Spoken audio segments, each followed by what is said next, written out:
to wait for so is catch up the tempo to show. You'll find the weight is swaying, swaying the beauty swing, crying like a light and rain, a stirring and dramatic wind, wearing a masked thing, belongs to Halloween.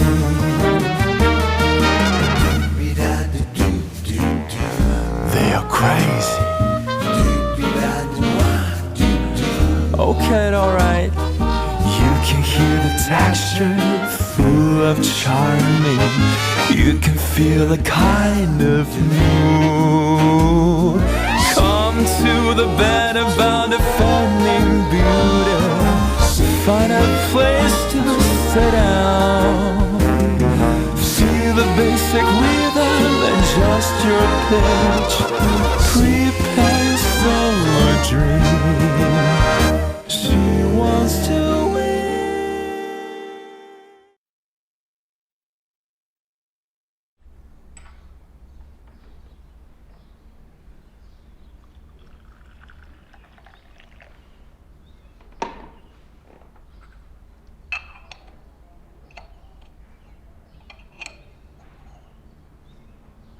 品茶要心静啊。中国人对这个“静”字是很有研究的。静而生思，只有静下心来，才能想出更好的办法。王维的“人闲桂花落，夜静春山空”写得多好！主观心境、客观环境全有了，你放松了，花期就成熟了；你心静了，整座山都是你的。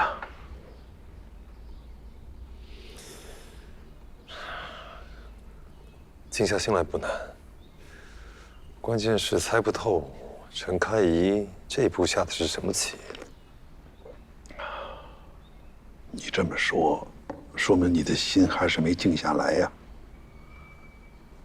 谋事在人，讲的是一个人要积极上进；成事在天，说的是要顺应形势。你说这么矛盾的两句话，为什么总是放在一块儿呢？顾老，我今天实在没心情跟您玩这个猜字谜的游戏，要不您就直说吧。一件事情值不值得做，一个人值不值得爱，都在这个“谋”字里边。谋，说白了就是谋人。最重要的是发自本心。发自本心的是阳谋，不发自本心的就是阴谋。一个人只有静下心来，才能把事情看得准确，看得长远。现在的当务之急，就是约总编辑见面，尽快开展对盛庄的收购工作，免得夜长梦多。你是在教我做生意吗？当然不是，我只是觉得咱们花了这么长时间布这个局，不能在最后关头有什么闪失啊。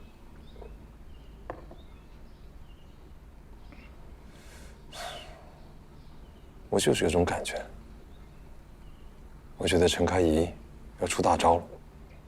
乔治是主编，陈开怡是副主编。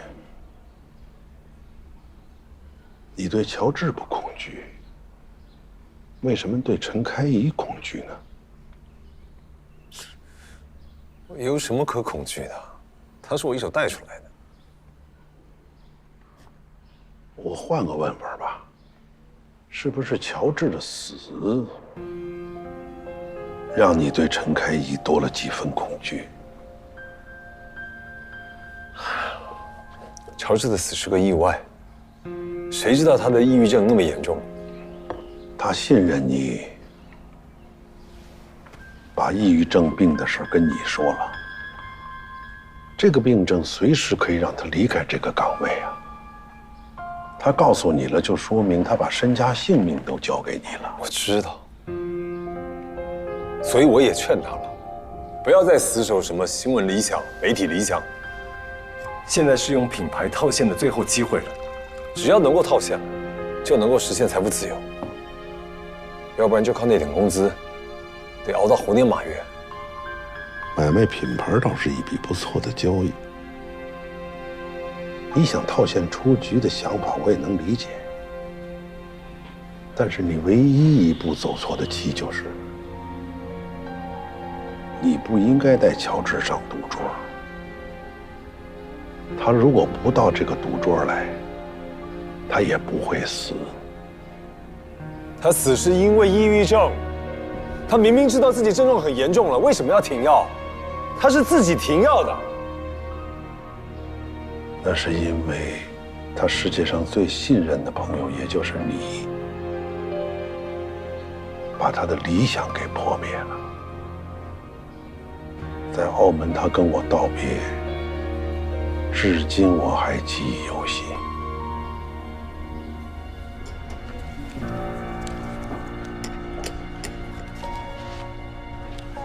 腿不是很舒服，出去晃一圈。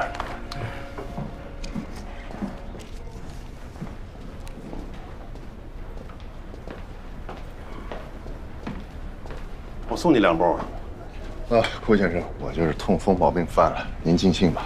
里边太闷了，我正好出来透透气儿。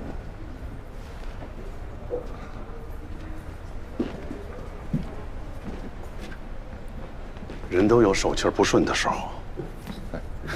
没事。看你说了这么多，我都有点不好意思了。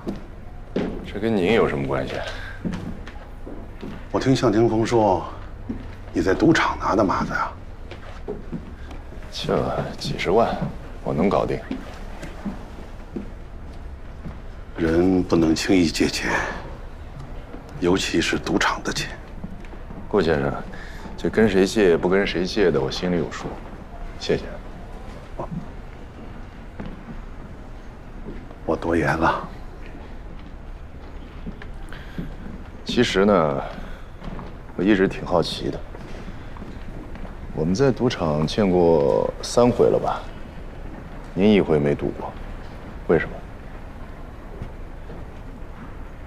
我从小就认定，人的运气是有限度的，不能把运气浪费在赌场上。所以我只看别人赌牌。那为什么约在赌场见面？我母亲跟我说过，牌桌上见人品，不管他平常隐藏的多深，几场牌下来，尤其是输了大钱以后，那暴露的就跟没穿衣服似的。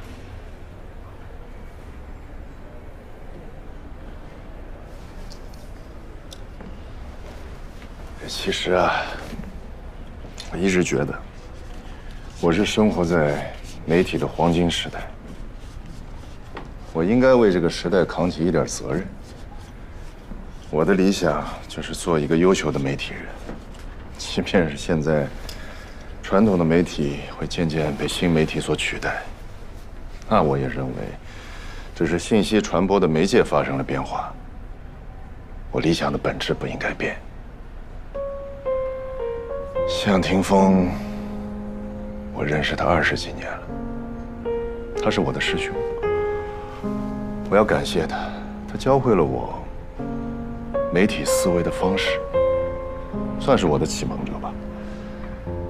这20几年里，我跟他合作了3家媒体，一直到现在的盛装。说实话啊，一开始我对做盛装呢是排斥的。我对时尚不熟，怎么做？他跟我说，其实媒体的本质都是一样的，都是给这个世界传递有效的信息，传递正确的价值观。您觉得呢？说的有道理吧？他还鼓励我，要向着自己的理想一往无前，千万不能退缩。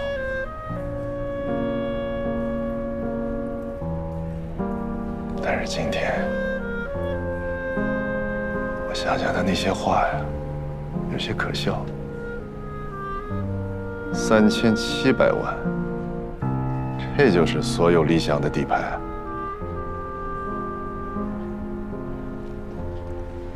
向天风跟我说了，无论盛装怎么易主，他都希望你继续做主编。做不做主编，这个根本就不重要。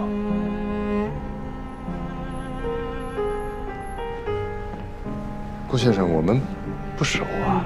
今天我跟你说那么多东西呢，有一点唐突，不好意思，对不起。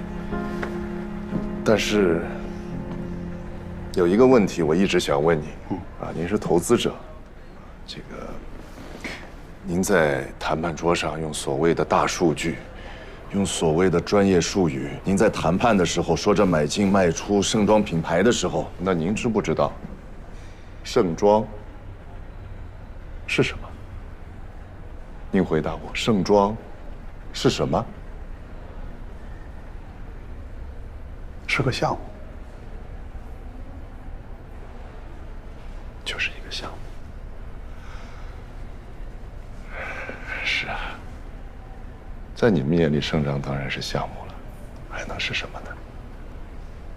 对，可能有的时候我太多愁善感了吧。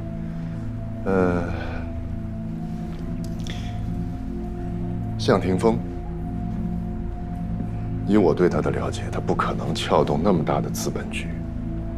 那幕后推手是谁？是您吧？您才是庄家。心照不宣了。所以今天，我想跟你说一句话，推心置腹地说一句话。即便您是庄家，也不是说你可以把所有的东西都拿过来，用资本格式化的，你懂吗？懂吗？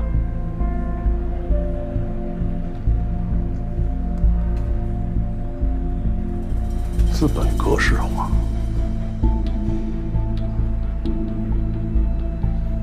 这个词儿我记下了。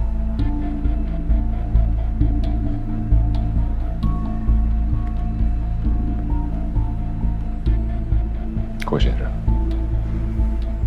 再见。请回。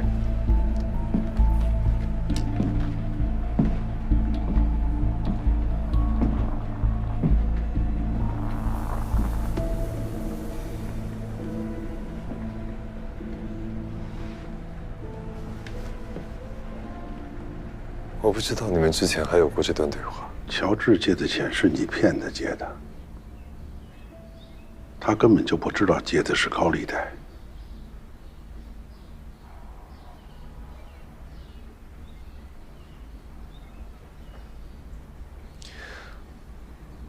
我担心他会提前暴露我们的计划，尤其是不能够让陈开义知道。我和你香港见面一见如故，一直以为你是一位挺体面的人，为什么最近连连出臭气呢？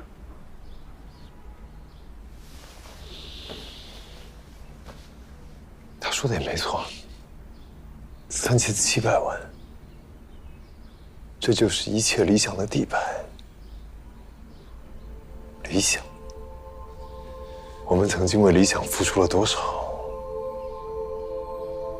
但最后得到了什么？我给过他机会，但是他宁可守着盛装这艘破船，也不愿意跟我掏钱一起逃生。所以我得想办法想办法让他闭嘴。让他闭嘴很容易啊，有那帮放高利贷的追着他就行了。你何必找人诬告他贿赂公务人员呢？弄得警察满城风雨，沸沸扬扬的，你这不是逼他死吗？顾老，您今天是什么意思啊？我就是想帮你复盘一下。这些事情都已经过去了，复盘有意义吗？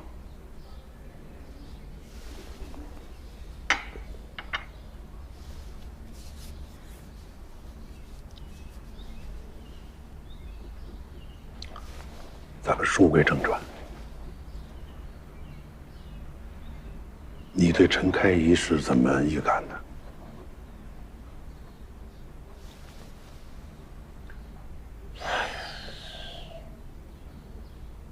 您认为，如果陈开怡反击，我们会面临最糟的情况会是什么样子？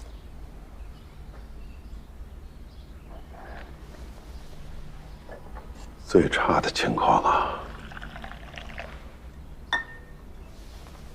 也是你，没有我。不要轻易用“我们”这个词儿。最差的情况，就是陈开怡收回主动权，他不再跟萧红雪斗，把你踢出局。不过就目前情况看，他没有这个筹码把你踢出局，除非什么？除非他另开一个局，你压根儿就没在这局里。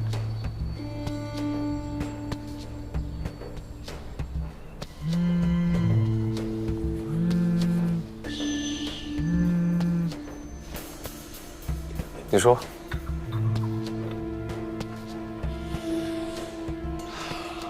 好，谢谢啊。行。陈开怡在巴黎，预感的挺准的。我得马上去巴黎，我要跟在他前面，把品牌收购的事情谈妥。随时联系，我先走了。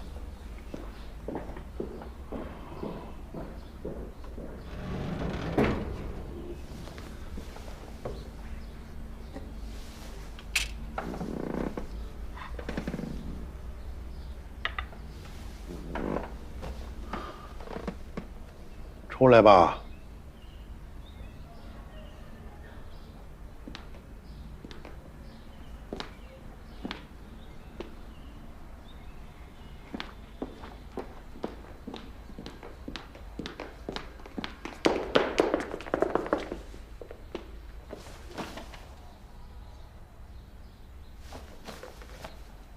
都听见了？全听到了。听明白了吗？听明白了，乔治自杀是因为抑郁症，但最后这个抑郁症发作的原因是向霆锋背叛了他们坚持共同的理想。就听明白了这些啊？那不然呢？我刚才跟他说的这些话都是说给你听的。谋事在人，成事在天吗？老头，逼我搞那些玄乎的东西。向霆锋对焦志算不上背叛，只是他耍了阴谋，落了下乘。你对严凯可不能这样，你只能用阳谋，不能用阴谋，不然就是企图，明白吗3700万什么意思啊？真不愧是柳军的女儿，数字记得清楚。到底什么意思嘛？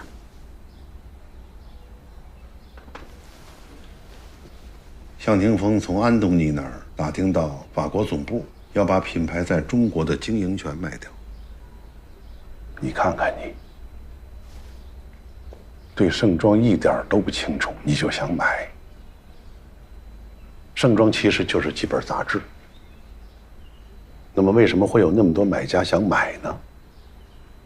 关键是它的品牌和它的使用权及经营权。向天峰一方面稳住了安东尼，一方面积极的在选择买家。他一共选择了3个买家，最高的出7000万，最低的出到4300万。他把买卖双方的局都布好了，但是这中间缺少一个投融资的操盘手。于是，在香港文华酒店，他就遇见了我。现在看起来，这绝非巧合。对于我来说呢，闲着也是闲着，3700万收购品牌，再高价卖出去，又不担什么风险，何乐而不为呢？清楚了？低价进，高价出，听上去跟卖菜没什么区别。买卖本来是低价进，高价出。我几十年卖西瓜，2000块钱包了一车，2毛5一斤把西瓜卖回本来，剩下的1块钱一个就卖了。生意就这么简单。这很格式化。那这就是害死乔治的原因吗？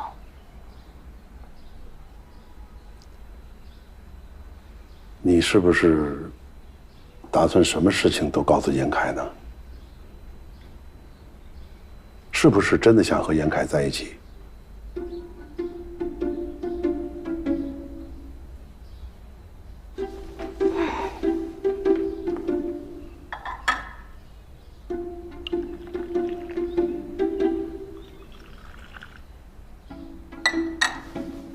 来，品茶。中国人对这个“品”字很有讲究。每年春晚那几个语言节目，除了相声就是小品。为什么是小品，而不是大品，也不是老品？这就值得我们好好品一品。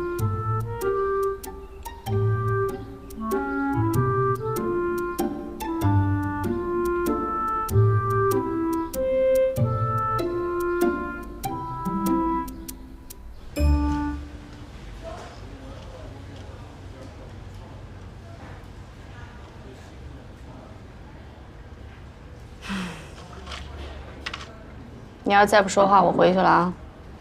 再陪我待会儿。咱爸在家等我吃饭呢，要不你陪我回去吃饭啊？不去。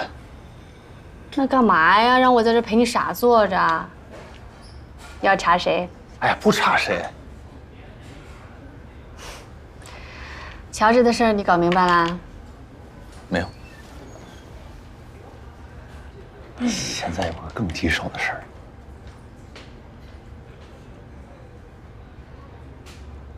乔治，有人欺负你？我好像爱上一个人。啥？哎，等，就是我好像爱上了一个人，但是我现在不确定，所以我也不知道我到底爱没爱上他，所以你找就。我的个，哎呦，我的个亲娘啊！哎，我得谢天谢地谢祖宗，哼，我弟终于回归了，我弟回归。哎呦我天，呛死我了！谁呀？我认识吗？这女孩？家庭条件怎么样？哎，我跟你说没事儿，穷不要紧，咱家有钱，只要你喜欢。要星星摘星星，要月亮捞月亮。刘子琪。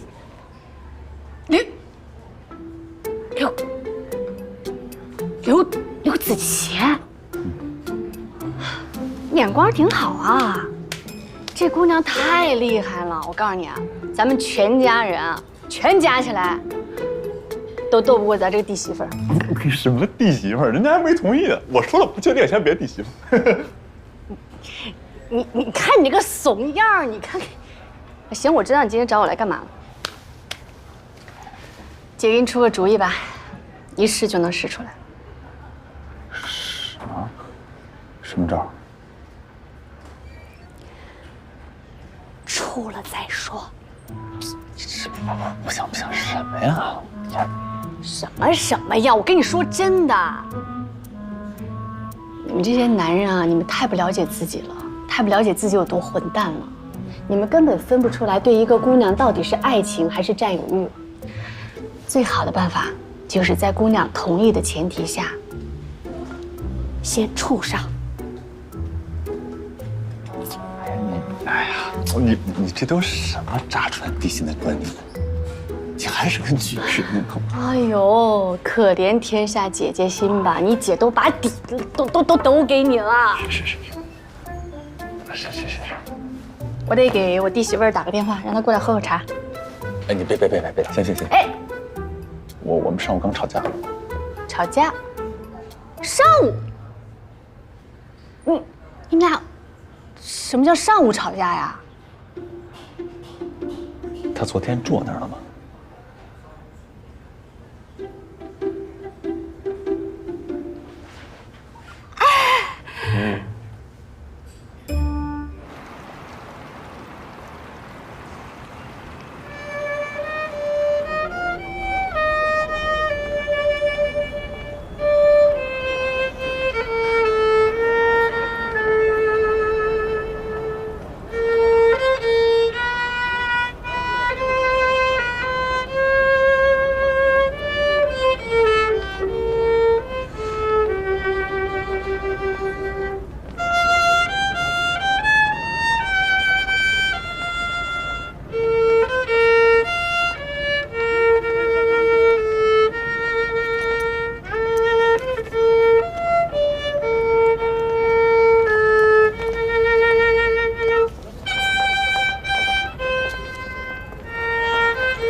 ？Bonjour, ma chère Anthony.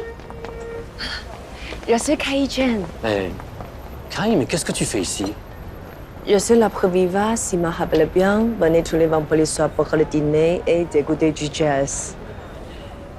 Mais pourquoi tu ne viens pas aux heures du bureau pour me parler? C'est ma vie privée maintenant. Parce que je voudrais parler avec vous, personne.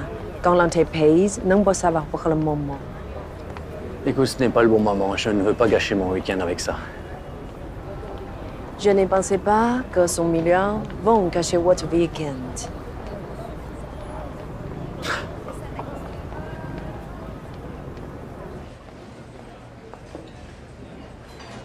Kai, tu es vraiment génial. Tu as beaucoup d'imagination pour les projets. Je pense que la période qui va suivre... Tu as tellement d'imagination pour les projets, je pense que la période qui va venir va être très florissante. Merci, monsieur.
麻烦能不能让我跟肖主编单独谈一下？他们都知道了。知道什么？我跟他们说了，所以肖主编把我们召集在这里。总部的朋友给我打电话说，陈开宇去了巴黎。你那位朋友怎么知道的？他本来不知道，但是现在所有人都知道，因为陈开一把安东尼拐跑。拐跑？对。昨天安东尼的助手打电话告诉我，他上了飞机，同行的是陈开一。本来礼拜五的白天，安东尼没有任何的出行计划，也没有安排要见陈开一。但是只过了一个周末，礼拜一他就和陈开一一起上了飞机，难道这还不叫拐跑吗？他在哪儿？飞机是直飞上海的。我知道飞机直飞上海。我是问陈开怡副主编现在人在哪儿？没有人知道吗？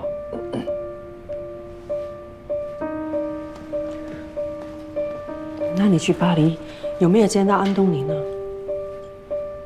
有谁可以回答我的问题？我再去问问我上海的朋友。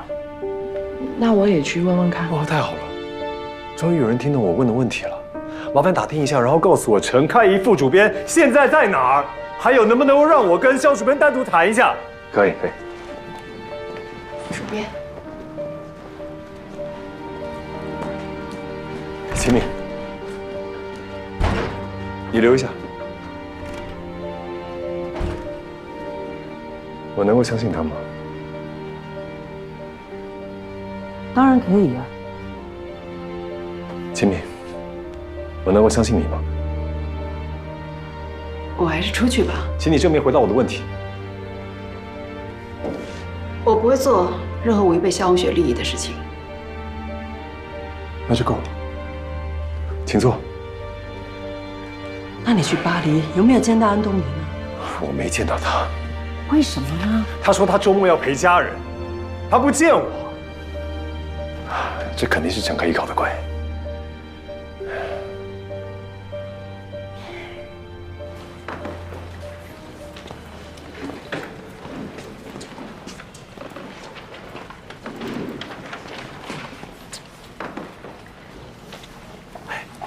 你跟蔡飞关系怎么样？一般。谁和他关系好？李娜呗，你跟李娜关系怎么样？更一般了。跟谁关系都不好，你是废物吗？我跟陈默啊。关键时候一点用都没有。老大，什么关键时刻啊？要出大事，肯定要出大事。老大，听我说，啥也别干了，马上去肖红雪办公室门口蹲着。我去偷听吗？你偷听得着吗你？用最快的速度，跟蔡飞还有李娜搞好关系，还有肖红雪有任何动作，我都要第一时间知道。老大，他们两个可不太好搞啊。你要是搞不定他们，你就绿了。绿。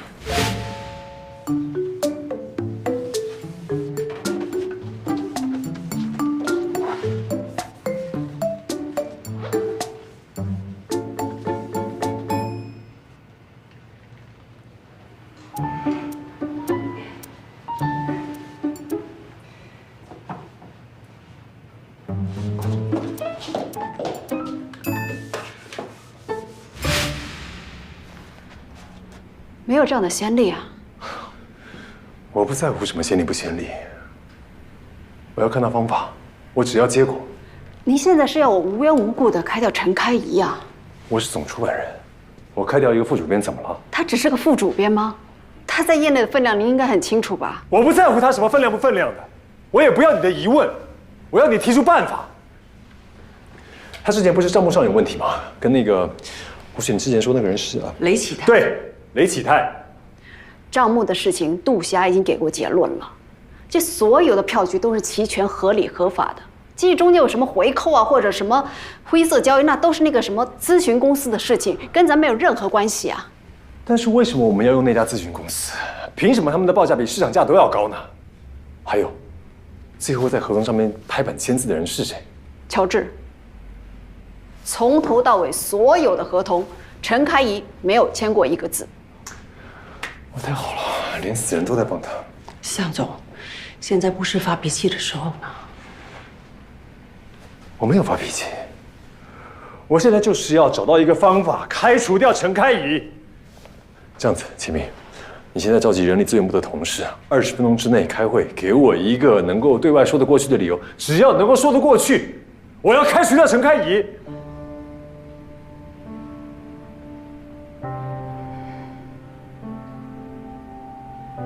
我做不到。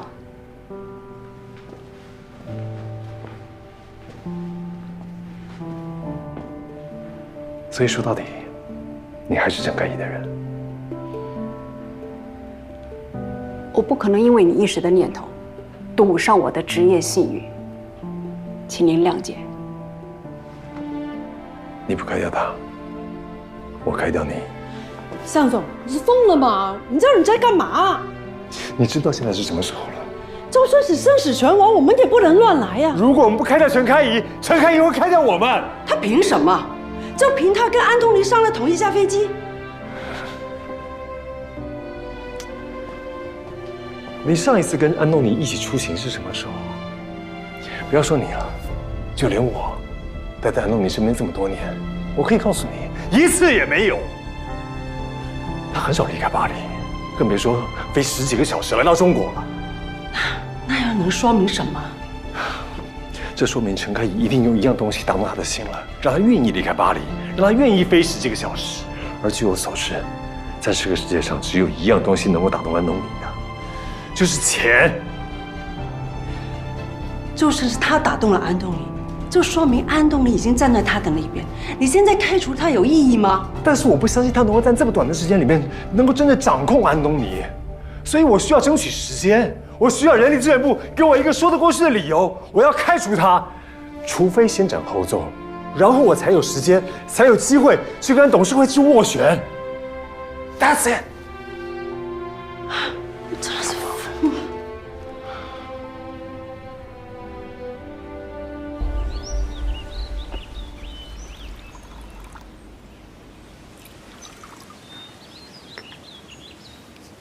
C'est si beau. On dirait un tableau de Monet. Les tableaux de Monet sont beaucoup plus mélancoliques. Le visage toujours noir et élégant et lumineux, ce qui peut faire oublier l'acuité et l'inquiétude de la vie réelle. Ce serait vraiment l'ironie du sort si je devais rencontrer le patron le plus riche d'Internet pour lui parler d'argent. On parle du futur, ne parle pas d'argent.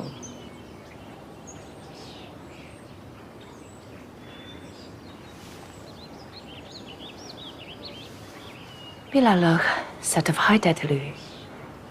Facilitons le commerce mondial. Mon Dieu, ces mots sont comme des mots d'amour dans une bouche intelligente pendant une guerre industrielle.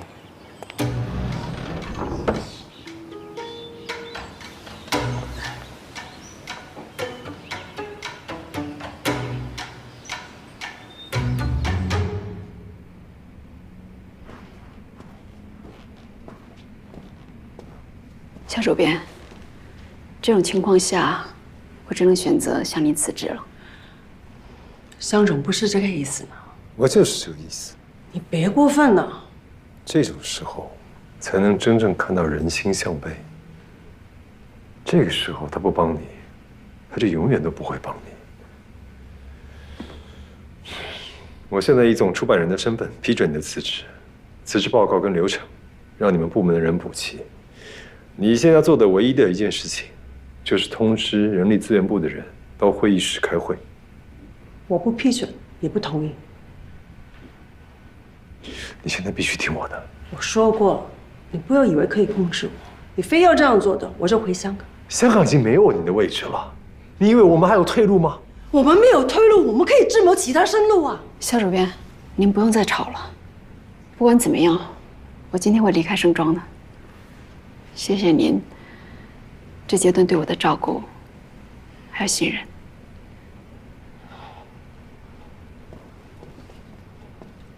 而你辜负了这份信任。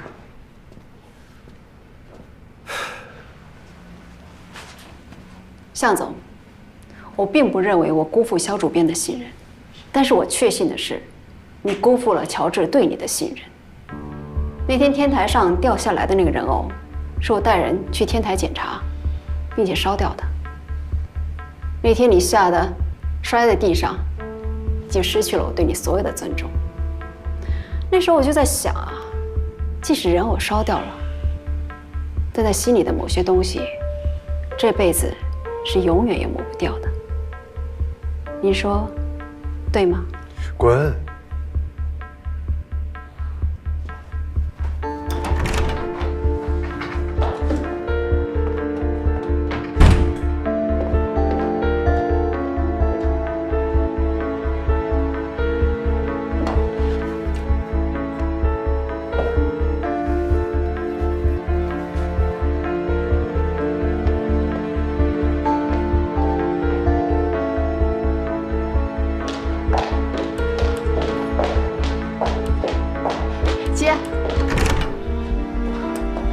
主编，我刚刚听人说，向总在小会议室里面召集了人力资源部的所有人，在讨论用什么名义开除陈开怡。这到底是什么意思啊？他是总出版人吗？可是开怡现在在休年假哎，一定要这么着急吗？有什么事不能等他回来再说吗？这是不是太过分了？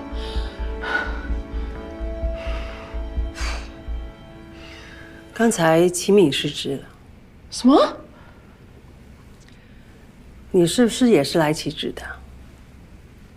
如果不是的，可以让我进一下吗？继续去把时尚盛典的事做，可以吗？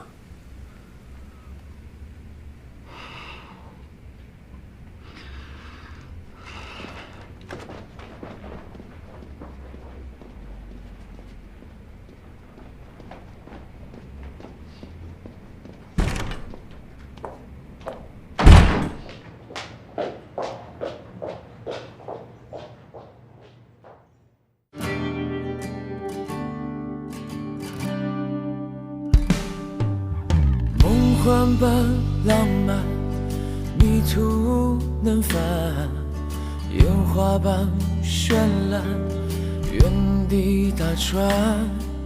被什么吸引？为什么所乱？一颗心不安，缱绻辗转。星星和遗憾，星星点点。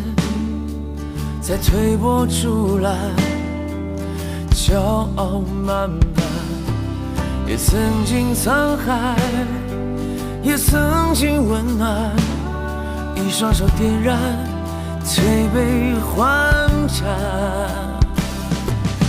我的梦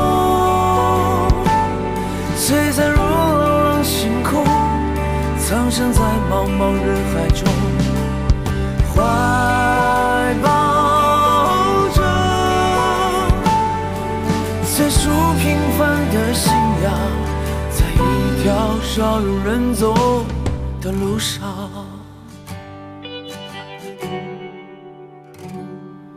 庆幸和遗憾，星星点点，在推波助澜，骄傲慢慢。也曾经沧海，也曾经温暖，一双手点燃推杯换盏。我的梦璀璨如朗朗星空，藏身在茫茫人海中，怀抱